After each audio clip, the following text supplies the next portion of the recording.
Good afternoon, everyone.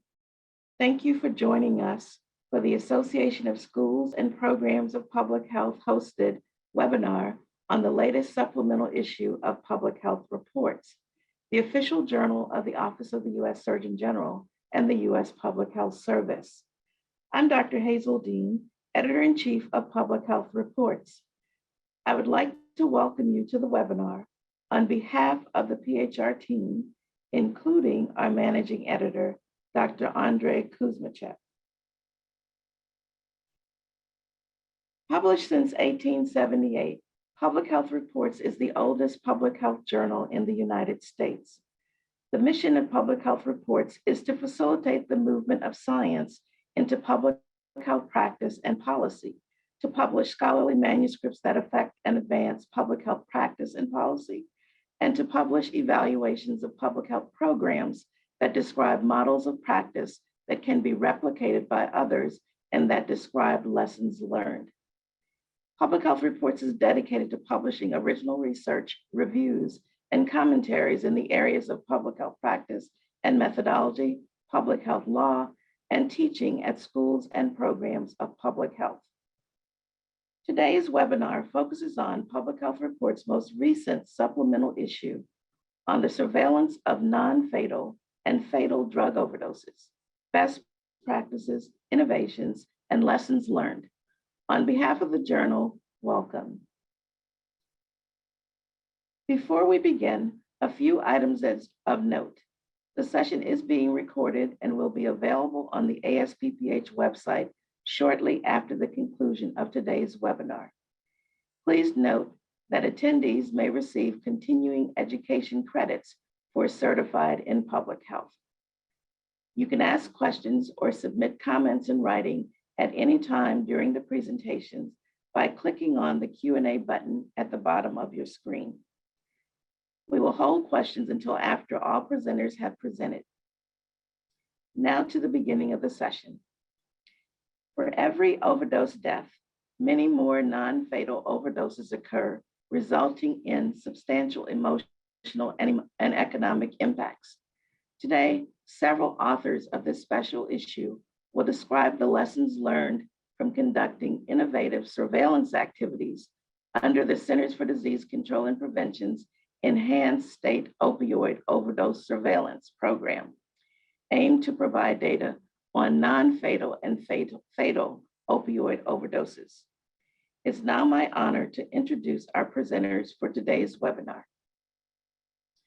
On behalf of the U.S. Surgeon General, Vice Admiral Vivek Murthy, I want to thank our presenters for joining us today. It is my pleasure to introduce Dr. Alana Vovolo-Cantor, Lead Health Scientist in the Division of Overdose Prevention in the National Center for Injury Prevention at the CDC. Elena manages the non-fatal overdose surveillance data collected from health departments funded by CDC's Overdose Data to Action cooperative agreements. She serves as a team lead overseeing all aspects of the OD2A's drug overdose surveillance and epidemiology emergency departments. Next, we have Mr. Peter Rock.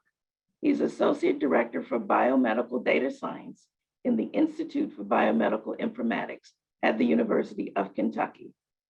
Peter has several years of experience working in the field of overdose surveillance, specifically as it pertains to rapid public health surveillance systems, such as syndromic surveillance and emergency medical services data. His current work is focused on enhancing the state's capacity for rapid overdose surveillance, leveraging funding from CDC and NIH-sponsored grants.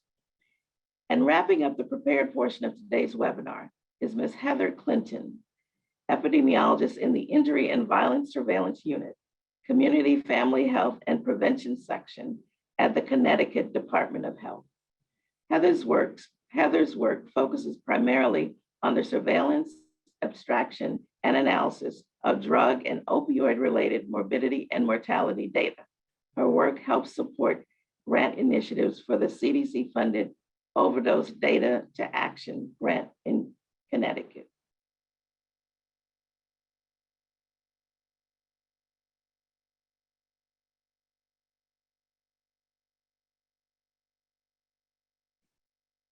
Now to begin our session, Dr. Vivolo Cantor.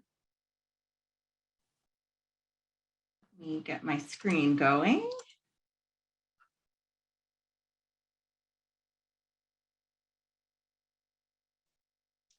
So thank you all for attending today's webinar. My name is Alana Vivolo Cantor, and I'm the Overdose Morbidity Team Lead in the Division of Overdose Prevention. My team is responsible for managing the non-fatal drug overdose data submitted by states as part of the overdose data or the drug overdose surveillance and epidemiology or dose system under OD2A. My team is also involved in CDC's foundational surveillance program, the Enhanced State Opioid Overdose Surveillance System that you're going to hear more about today.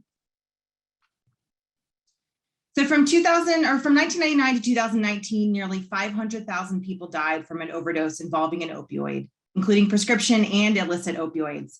In the most recent years of data, the number of drug overdose deaths increased by nearly 5% from 2018 to 2019 and has quadrupled since 1999. From 2018 to 2019, there were significant changes in opioid-involved death rates. For example, opioid-involved death rates overall increased by over 6%, but prescription opioid-involved death rates decreased by nearly 7%. Heroin-involved death rates decreased by over 6%, and synthetic opioid-involved death rates, excluding methadone, increased by over 15%. Unfortunately, as we have learned from provisional death data, we now know that we've surpassed 100,000 deaths in 2020. In the Division of Overdose Prevention at CDC, we seek to end drug overdose period and related harms. We think of our work in 5 distinct yet interconnected buckets. So the first of which is to improve data quality and track trends in order to better understand and quickly respond to the epidemic.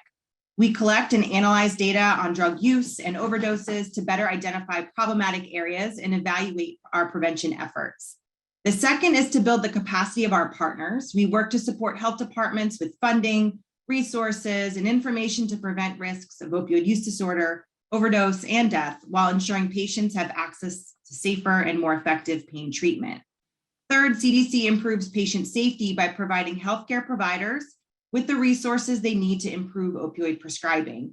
First responders and public safety, including police, fire, and paramedics, are on the front lines of the epidemic.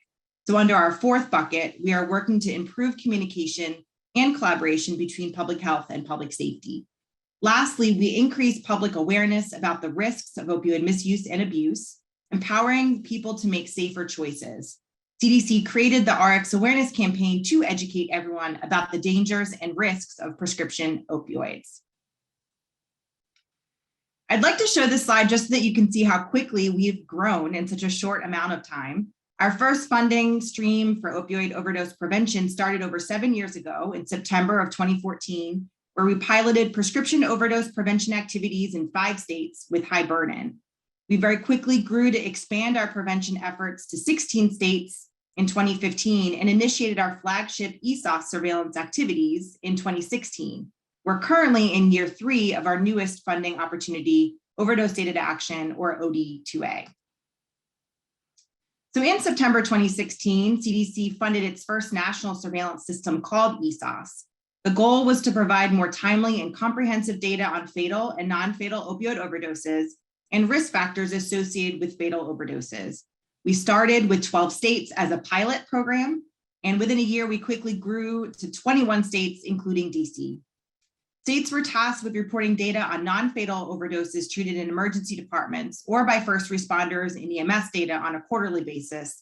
And states were also asked to increase the timeliness and comprehensiveness of reporting fatal opioid overdoses through the State Unintentional Drug Overdose Reporting System, or SUDRS, which captures detailed information on toxicology, death scene investigations, route of administration, and other risk factors that may be associated with a fatal overdose. Though ESOS ended in 2019 and OD2A began, we felt it was important to reflect on lessons learned by supporting a special supplement in public health reports. We worked with the public health report staff and ASPPH to solicit abstracts from ESOS-funded states. We received 40 abstracts to review, and eventually 11 articles were accepted following peer review. The articles include work on both non-fatal and fatal drug overdose surveillance activities, specifically overdose case definition development and validation, data linkages, improvement in toxicology testing and enhanced biosurveillance, and the use of data to inform localized response. Taken together, these articles highlight the need for timely and comprehensive local data so that we can best inform real-time response and prevention activities. 3 articles addressed overdose case definition development and validation. Braithwaite et al. Compared the CDC developed and the North Carolina developed opioid overdose case definitions. A comparison of the definitions identified text and codes that increased the sensitivity of the North Carolina state definition and decreased false positive. Hallowell et al. And Sivaraman et al. Described the development of an EMS case definition to identify suspected opioid overdose related encounters. The Hallowell et al. Article describes the importance of considering naloxone administration with other factors to avoid misclassification of opioid overdoses. In the other article, they found the new case definition had a higher positive predictive value after feedback was generated from subject matter experts and a rule-based algorithm with innovative machine learning techniques. 3 articles address data linkages. In Massachusetts, Rahilly-Tierney et al. Linked EMS ambulance trips and ED visits of people experiencing an opioid overdose from syndromic surveillance data through a deterministic match process. Fix et al. Described a novel iterative linkage approach that resulted in 91% of EMS encounters with naloxone administration linking with an ED visit in North Carolina. And Peter Rock et al., you'll hear from in a little bit, determined alignment between ED discharge data and syndromic data from ED and EMS systems. Findings indicate that both the EMS and ED syndromic surveillance data could be used to monitor non-fatal opioid overdose trends in Kentucky to inform public health action in near real time. 2 articles described improvements in toxicology testing and enhanced biosurveillance. Clinton et al., that you'll also hear about in a few minutes, described how ESOS funding was used to expand toxicology testing to detect novel synthetics in overdose deaths that would not have been identified through basic toxicology testing. Weens et al. Used ED syndromic surveillance data, enhanced toxicology testing of clinical specimens, and medical record abstraction to describe trends in ED visits attributable to drug overdose and substance misuse. This pilot also found frequent patient exposure to substances not reported by patients or suspected by clinicians, demonstrating the usefulness of toxicology testing for non-fatal overdoses and characterizing the true epidemic. Lastly, 3 articles use data to inform local response. 1 article described a data-driven approach developed to address increasing law enforcement actions in Maryland targeting opioid overprescribing. Another described the development of a program based on rapid reporting of EMS data on suspected opioid overdoses and how the program was successfully used to identify and mitigate an outbreak associated with the use of crack cocaine mixed with fentanyl. The last article described their ability to respond to an increase in non-fatal opioid overdoses attributable to cocaine and fentanyl in Rhode Island that was detected by an alert in its ED syndromic surveillance data. So lessons learned from the work of these ESOS-funded sites and many others led to the development of OD2A, which seeks to better integrate the use of surveillance data to inform prevention and response activities.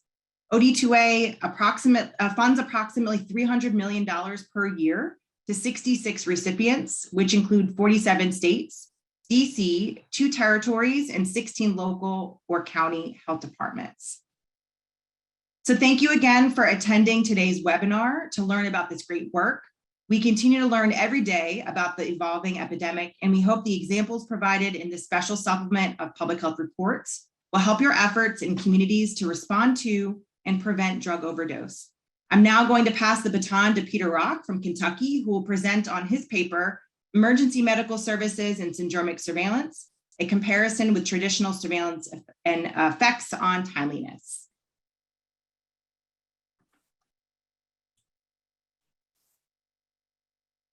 All right, thank you again for that great introduction. I just wanted to quickly start and thank everyone. It's an honor to be able to speak on behalf of what Kentucky has done under the ESOS funding. With special thanks to my co-authors on this paper, as well as our state agencies that made this possible, our Kentucky Department for Public Health and our Kentucky Board of Emergency Medical Services. I'll kind of be taking an overview dive into the paper that we looked at, and then we'll kind of look at some specific use case example. Okay, so as a bit of background, I did this work when I was primarily funded and positioned under the Kentucky Injury Prevention and Research Center, which is a bona fide agent for the Kentucky Department for Public Health, focusing on injury surveillance and specifically here, monitoring overdose trends. Under ESOS, as you've already heard, we were able to kind of explore some new novel data sets, and at least in our state, which is emergency medical services and our syndromic surveillance system. These were new to us for purposes of overdose surveillance, and we hadn't really applied them in any other specific public health realm. So we wanted a way to really objectify just how well these new data systems kind of relate to our traditional standard, which in this case, as many people on this call probably recognize in their own jurisdictions, is typically their emergency department billing or administrative claims data. So as a brief overview of the 3 data sets that we're considering here, we have the ED administrative claims billing data. It's a traditional data source used for ED overdose surveillance and reporting. In Kentucky, we get it relatively quick compared to some other states and nationally. We get the data in quarterly chunks, about 90 days after the end of a calendar quarter. And we'll go through kind of what that looks like visually. For our definition for opiate overdose in this data set, we utilize the CSTE's national consensus definition, which relies on a specific set of ICD-10-CM codes that define an acute opiate overdose encounter. Syndromic surveillance, which is a system kind of rapid ED, was originally developed to be for monitoring bioterrorism. It kind of evolved to be a live data set that more monitors, investigates a whole host of public health concerns. Prior to ESOS, at least to my understanding, it wasn't used heavily for overdose surveillance. It was more for maybe flu, so infectious disease, food outbreaks, and other types of work around surveillance in that regard for public health. The data in this data system is a lot faster for our purposes. Records can be available within hours to days, as opposed to that 90-day kind of delay of a quarter of data. The overdose definition here is the one that was developed within the ESOS grant, which came from leads at the CDC's ESOS team, the National Syndromic Surveillance Program, and ESOS participating sites.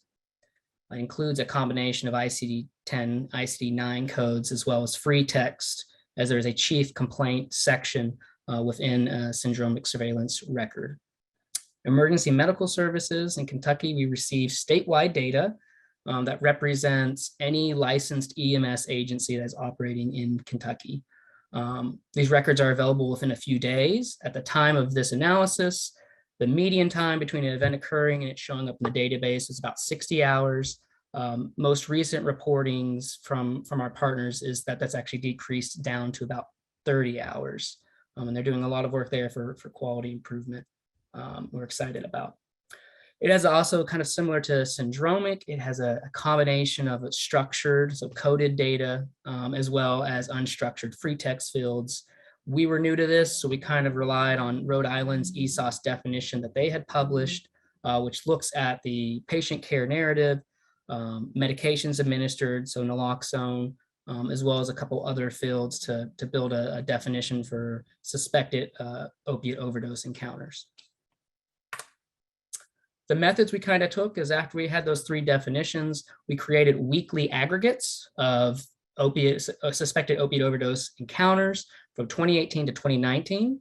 We compared that from our 2 novel systems, 2 new systems, so ED to EMS, ED billing to EMS, and ED billing to the ED syndromic surveillance. With that, we were able to use a method called cross-correlation function. It's explained in detail in Dean et al.'s article on the considerations you need to do when doing this type of time series comparison. But basically, we're establishing stationarity, so having a common mean and variance across the time, as well as fitting an autoregressive integrated moving average to one of the comparisons. That is, so for example, we take EMS data, we would ensure that it has stationarity. We would then fit an ARIMA to that, and that will be able to then we retain the residuals. So in that case, what we have left is we've fit stationarity, we've took out the noise, the white noise in this case, of any autoregressive or moving average terms, and we're left with the data. We take that same model and apply it to our comparison data set, weekly time series, ED billing, and we retain those residuals, and then that's what we're looking at. We're comparing those two with what's called a lagged Pearson correlation. So we basically, if you're maintaining one data set without changing it, and the other data set, you move it forward and back with different lags, which ends up being a lag of plus or minus 1 week, 2 weeks, 3 weeks, and so on. Our particular interest is when there's a lag of 0 or when there's a simultaneous change. So we're trying that whole approach is to say that we're trying to control for the influences of time series to then look at a more accurate comparison for a correlation between two separate data systems. So EMS and ED and syndromic and ED. Visually, we can kind of get an idea that these systems do track fairly well. As we see here, this is from the article. This is the EMS and points in circles, and then the 4-week rolling average is a dotted line. Likewise, we have emergency department billing data and is the squares with a solid line for its 4-week rolling average, and then syndromic surveillance aggregate counts is triangles with a dashed line for its 4-week rolling average. Sorry, pull up my time here, make sure I'm on track. We can kind of see commonalities between these dips and curves, but they don't necessarily answer analytically how well these track together. When we run the CCF as described in the paper, we look at the weekly and daily Pearson correlations at that simultaneous lag of 0 component. These are our results.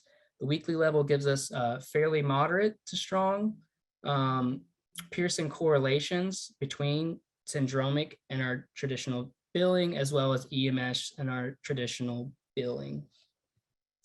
So just to reiterate, visually we can kind of see that these systems track together when we're kind of observing that 4-week rolling average.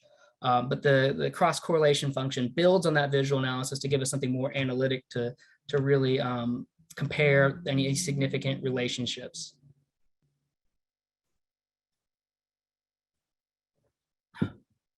So just going to jump into kind of the use case and how this works. Now that we have a way we can kind of understand that there is a connection or a relationship between our traditional data and our rapid data systems.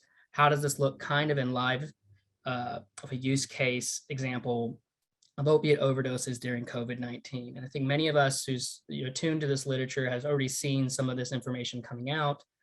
And we've published on it here in Kentucky. During COVID-19, there were dramatic changes in opiate overdose and fatal overdose. Specifically, as we've published already, in Kentucky, we saw a 45% increase in fatal overdoses between 2019 and 2020. And even though that we did see an increase in opiate overdoses, it might not have necessarily been the same across all states. At least the timings may have been different. So take that into consideration when interpreting these findings. But the following example I hope to help share will kind of demonstrate the visualization of just how important these rapid data systems are compared to our traditional based on timeliness of when the data actually comes in. So I'm going to present kind of what the data looked like as we were seeing it, and then how that would look like if we were just looking at the traditional data set. So starting kind of January 1, 2020, so this would have been the very beginning of 2020. COVID really hasn't come up as a significant issue in the US yet.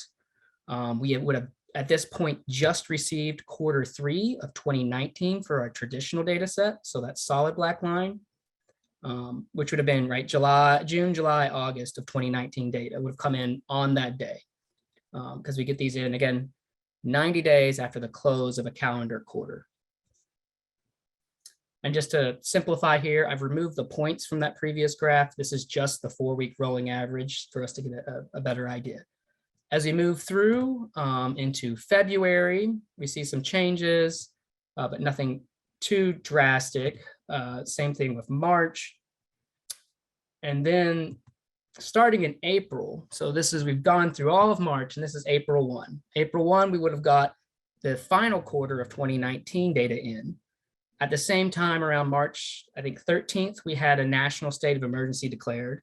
As we can see in our two rapid data systems, the syndromic and EMS, there's starting to be an increase that may be of concern, though these don't appear, at least from the overview, to be drastically different than things we may have seen in the past, but kind of just gives us an alert that we should be kind of paying attention to it. As we move on in the data, though, we go through all of April.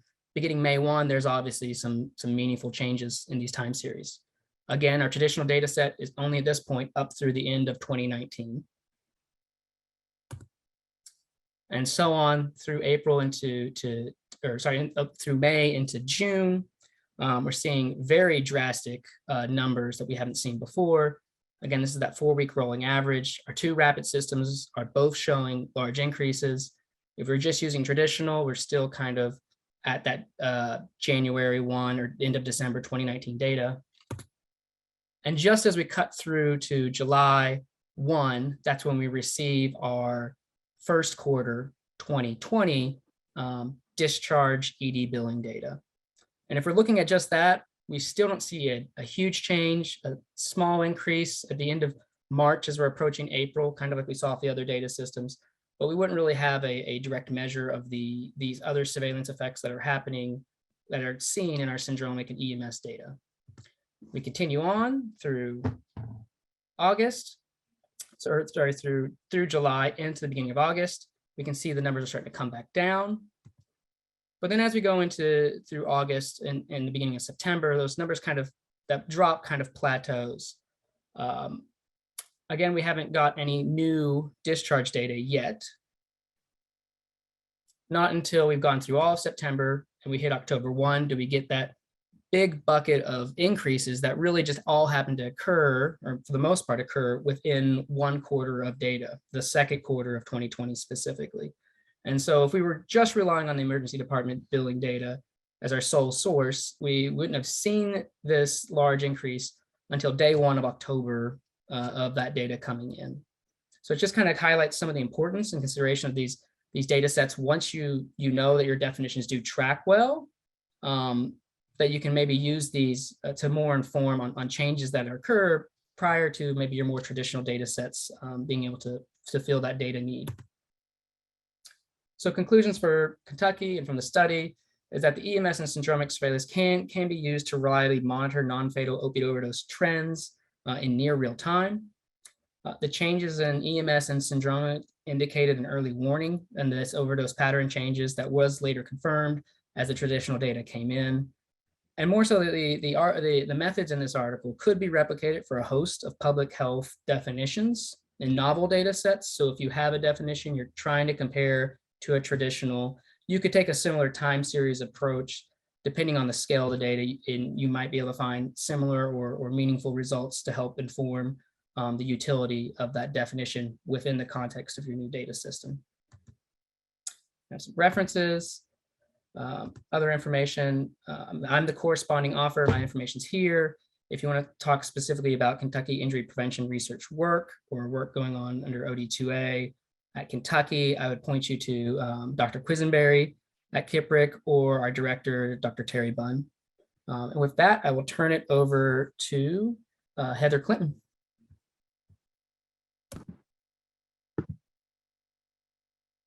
Hi, thank you. Let me just make sure I can share my screen okay.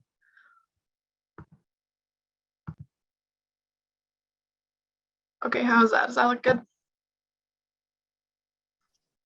Heather, we're not seeing anything yet. It says it's sharing. Let me try again.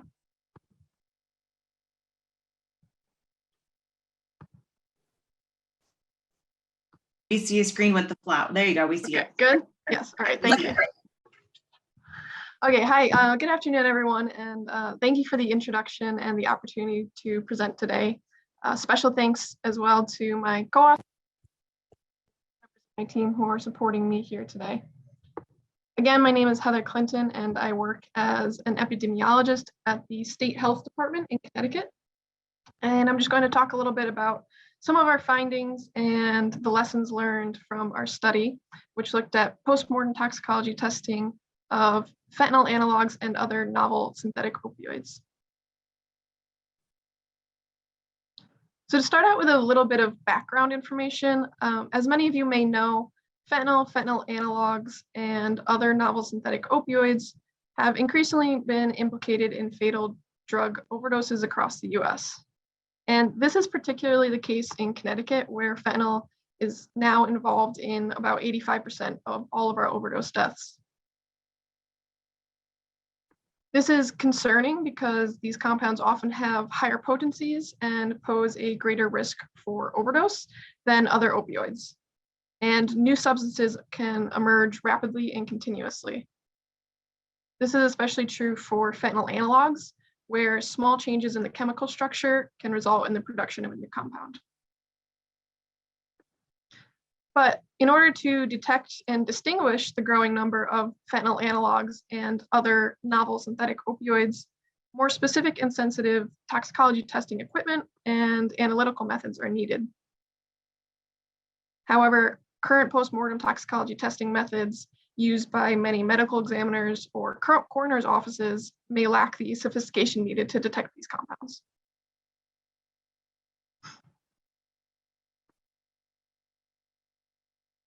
So the objective of our study is to examine how improved toxicology testing of fatal drug overdoses in Connecticut can determine the prevalence and rapidly evolving trends of fentanyl analogs and other novel non-fentanyl synthetic opioids, which are termed here and throughout the paper as novel synthetics.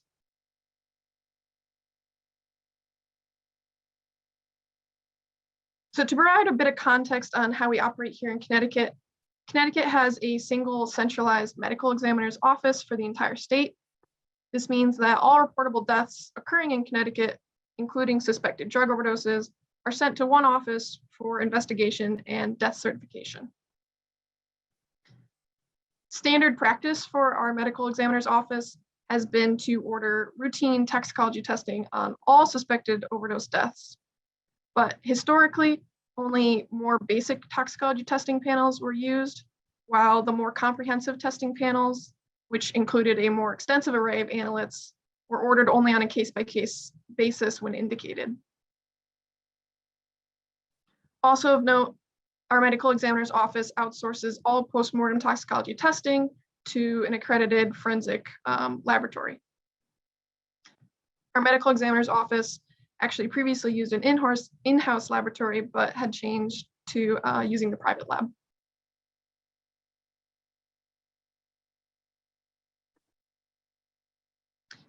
So in 2017, Connecticut was awarded supplemental funding through the ESOS cooperative agreement with CDC for comprehensive toxicology testing on fatal drug intoxications, with a particular focus on identifying novel synthetics. So our medical examiner's office applied these funds to increase both the depth and scope of toxicology testing by upgrading from basic testing panels with a limited number of compounds to more complex and comprehensive expanded testing panels. And so our study used the term enhanced toxicology testing to include all the expanded testing panels, as well as designer opioid panels and specialized directed testing. So the expanded testing panels included up to 14 fentanyl analogs and other novel synthetic opioid derivatives, as well as more than 200 other compounds. The specific designer opioid panels included up to 21 fentanyl analogs and other novel synthetic opioids. And then finally, the specialized directed testing was used only on a case-by-case basis to confirm the detection of certain atypical compounds that were not included in the expanded testing panels. So upon receiving the supplemental funding, retrospective enhanced toxicology testing was conducted on all unintentional overdose deaths in 2017, And then as funding allowed, only a selection of deaths in 2016. But from 2017 onward, the enhanced toxicology testing was sustained as routine and standard practice. So that's what we were doing for every case from 2017 on. And so finally, we analyzed the toxicology testing results to identify and quantify the involvement of novel synthetics in unintentional drug overdose deaths in Connecticut over time.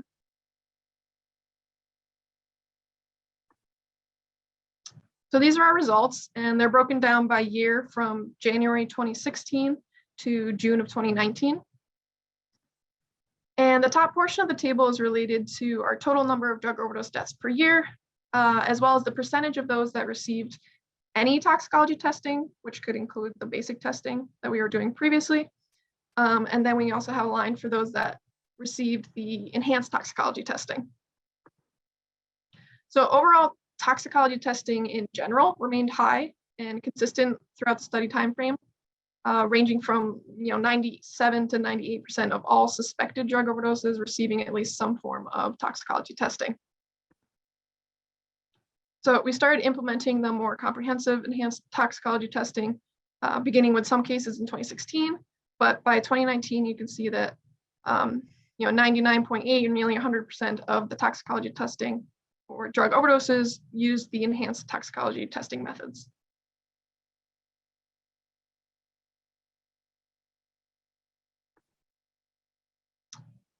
So the bottom portion of the table details the specific novel synthetic compounds that were identified by the enhanced toxicology testing. So by far, 2017 was the most prolific year. In 2017, we identified 9 different novel synthetics overall, and at least 1 novel synthetic in 8.3% of overdose deaths with enhanced testing. And we can see that there's almost a doubling between 2016 and 2017 from 4.1 to 8.3%. This is due in partially because of our adherence to the high testing by 2017, whereas we were only able to test a portion of 2016. But then once our enhanced toxicology testing has remained high at like 97, 99%, we can see that the changes in the synthetic drugs that we're identifying represent more what's in the actual drug supply rather than just due to whether we're testing or not. So 2017 had a lot of different synthetics identified, but both the number of novel synthetics identified and the number of overdose deaths with novel synthetics detected decreased through 2018.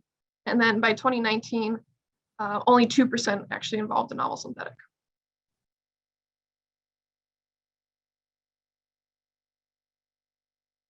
We also graphed the distribution of novel synthetic deaths by date of death, as well as by compound. I just included 4 here, but we had all 10 that we had identified throughout the study timeframe. This allowed us to visualize shifts in the frequency, quantity, and variety of novel synthetics over time. For example, if we look at the first chart on the upper left, which shows furanol fentanyl, it was present fairly frequently from 2016 through 2017, but disappeared by early 2018 and did not appear again throughout the study timeframe. In contrast, on the lower left, we can see how parafluorobutyryl fentanyl, or FIBF, didn't come into great prominence until the latter half of 2017, but then it persisted throughout the remainder of the study period and was the most common novel synthetic identified overall in our study.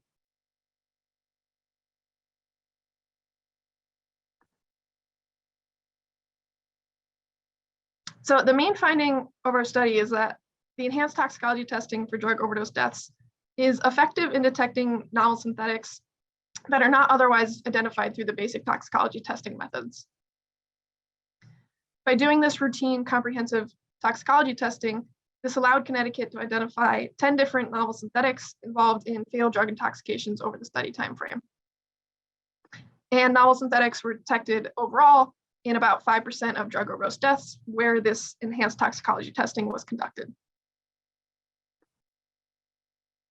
The enhanced testing also enabled us to observe how the frequency, quantity, and variety of novel synthetics changed over time.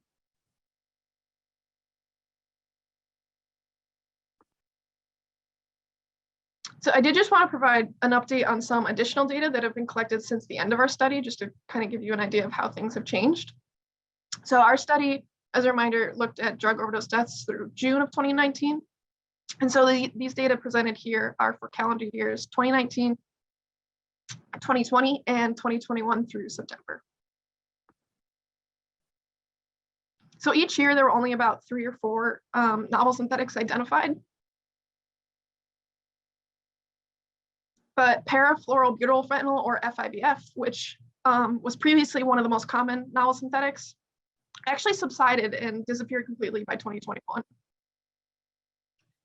Meanwhile, we saw a rapid emergence of parafluorofentanyl, which increased to 79 instances in 2021, which is about nearly 3-fold that of any prior novel synthetic in a single year.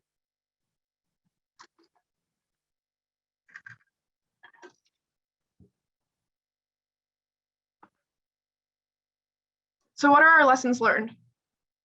The main lesson was that adopting more advanced toxicology testing methods for all fatal suspected drug overdoses as standard practice can enable medical examiners' offices and coroners' offices to improve the quality of fatal novel synthetic overdose classification. As a result, we have greater confidence that we aren't missing these compounds because we are consistently testing for them.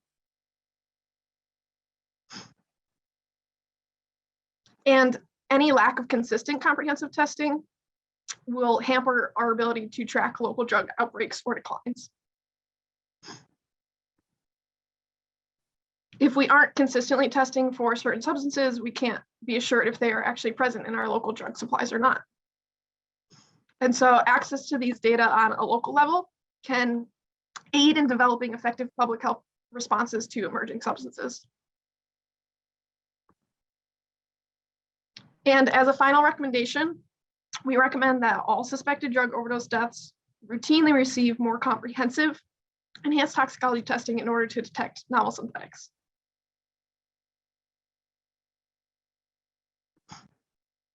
Thank you. That's the end of my presentation, and my contact information is listed here.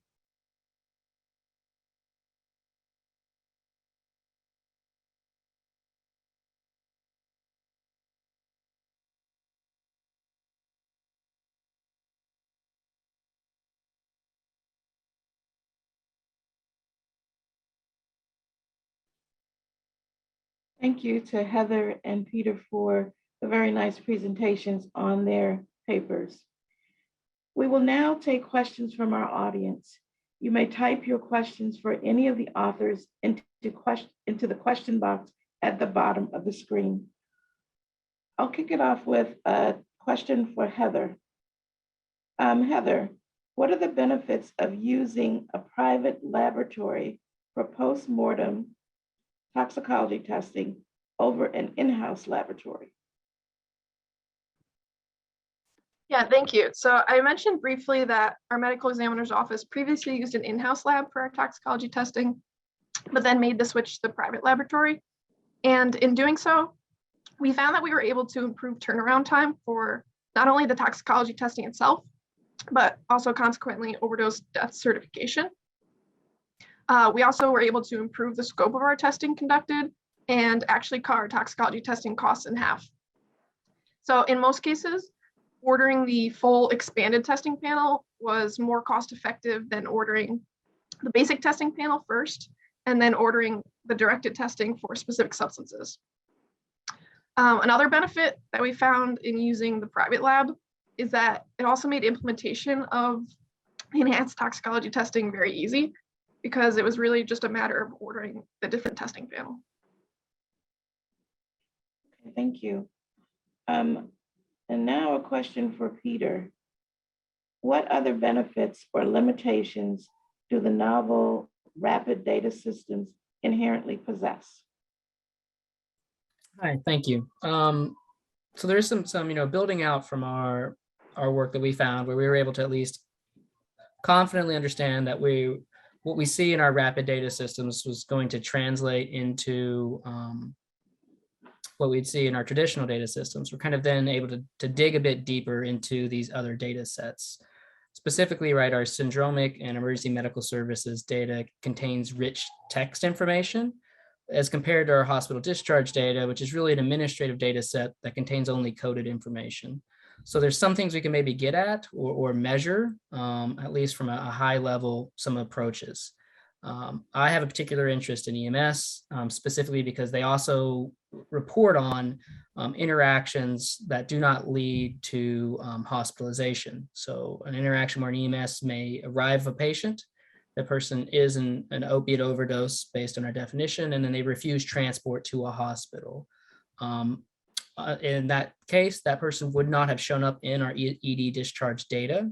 So as that trend may change or impact, EMS is one of the few administrative data sets that we can measure that relatively easily.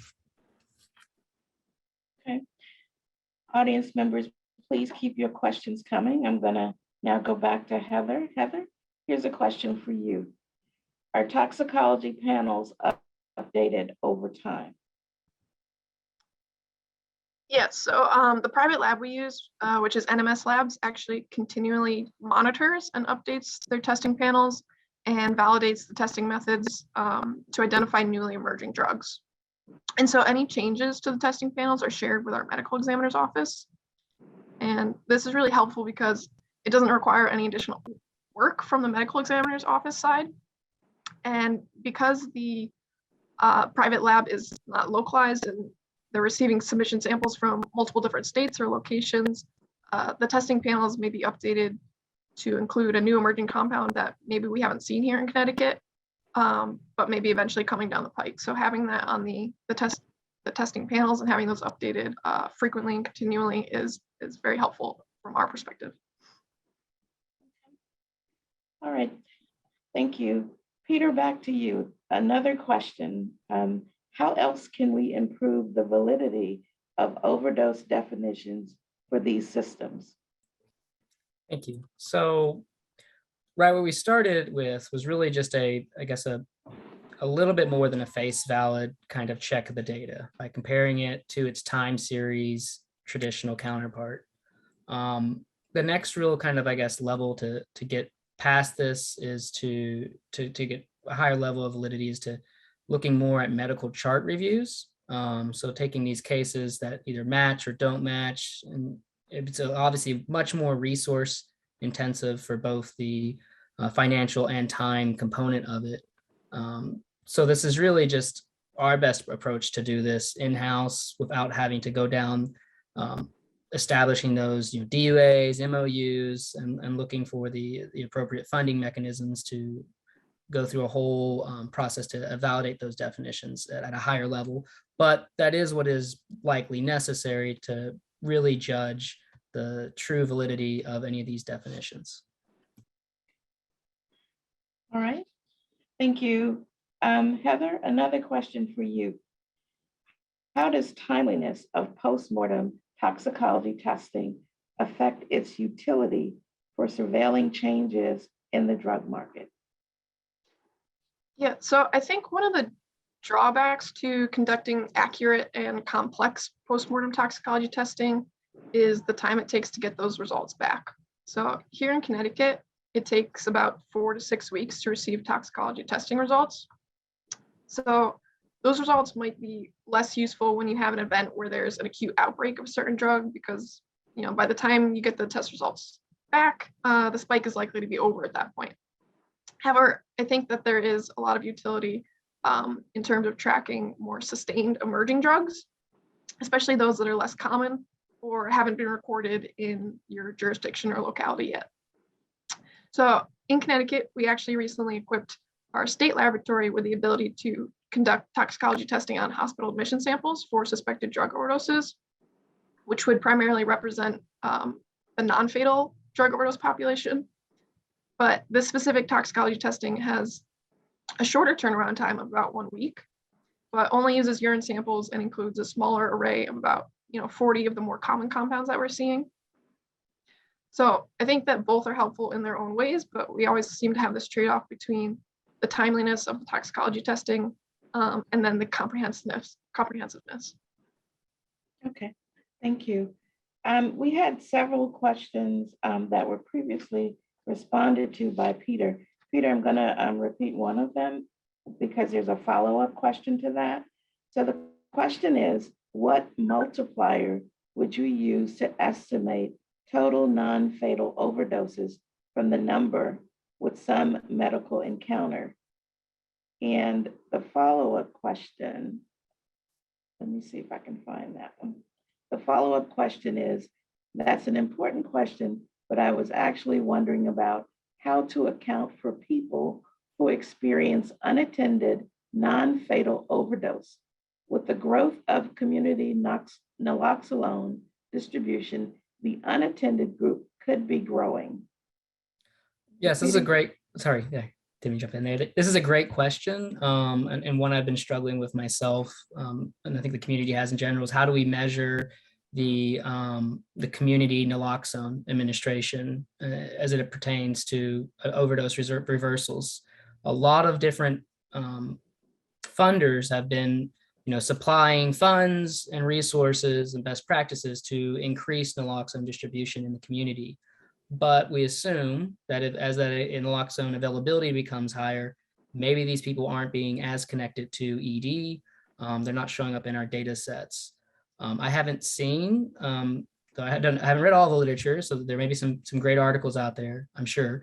I haven't seen anyone who's specifically addressed this other than one study, which was really just a survey of patients that showed up at an SSP, I believe in Washington. I was trying to look up the article journal, but I couldn't find it in time. And at least they're surveying those individuals. They asked about during your last overdose, did you contact EMS? And I believe, don't quote me without looking at the paper, it was around 50% did not call EMS. So even the ability for EMS to be used as a tool to capture those refused to transport, if they're not being otherwise engaged, there's a community number there that I'm not sure we have a great handle on. We can do some measures of how much naloxone is being distributed. But it's a great question that I do not have a great answer for. Okay, thank you, Peter. You had one question that you already answered. I'd like to repeat it so that you can repeat your answer for the recording. The question, how do you get access to ED billing data? Would it be available at below the county level? Sure. So again, Kentucky Injury Prevention Research Center's bona fide agent for Kentucky Department of Public Health. So acting as the Department for Public Health, we're able to get that data from our Kentucky Hospital Administration, and we've had it set up for several years. They supply a fairly detailed data set, but it does not have identifiers enough for us to determine individual patients. But we are able to get the county of residence and I believe zip code of residence. So zip code is a hard thing to, the zip code, postal zip codes can change whenever the Postal Service decides to change those. It does give us at least a somewhat more granular level for sub-county areas, especially in urban situations where, a whole county estimate may be fairly meaningless for most of that population. All right, we have another question for you, Peter. What other data sources could be beneficial to inform pattern changes? Thank you. This is a pretty good one. Like I said, we've expanded a lot by just including the syndromic and EMS data. One of the other ones we're now recently exploring is our poison control data. I view this kind of similar to how enhanced toxicology or coroner reports or autopsy information gives that kind of detailed look into death certificates. Poison control can maybe give some of that towards our morbidity instances. So we can hopefully get some more understanding of, instead of just overdose, yay or no, just a dichotomy, we can get some more specifics on maybe some of the sub drug types or other things that may be involved and kind of provide a more rich data set in that regard. Okay, thank you. Are there other questions from our participants? Are there questions from our participants or our audience? I have exhausted all the questions we've gotten in so far.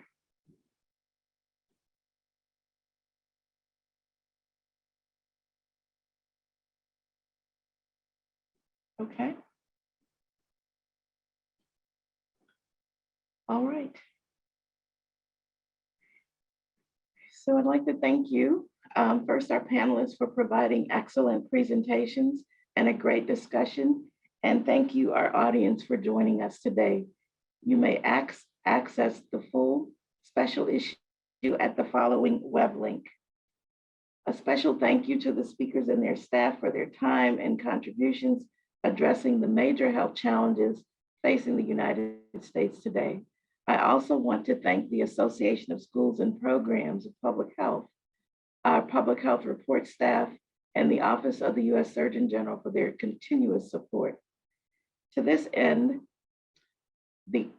this will end the ASPPH Presents Public Health Reports Meet the Author webinar. As a reminder, this webinar will be archived on the ASPPH website for future viewing. Thank you for joining us and have a very good day.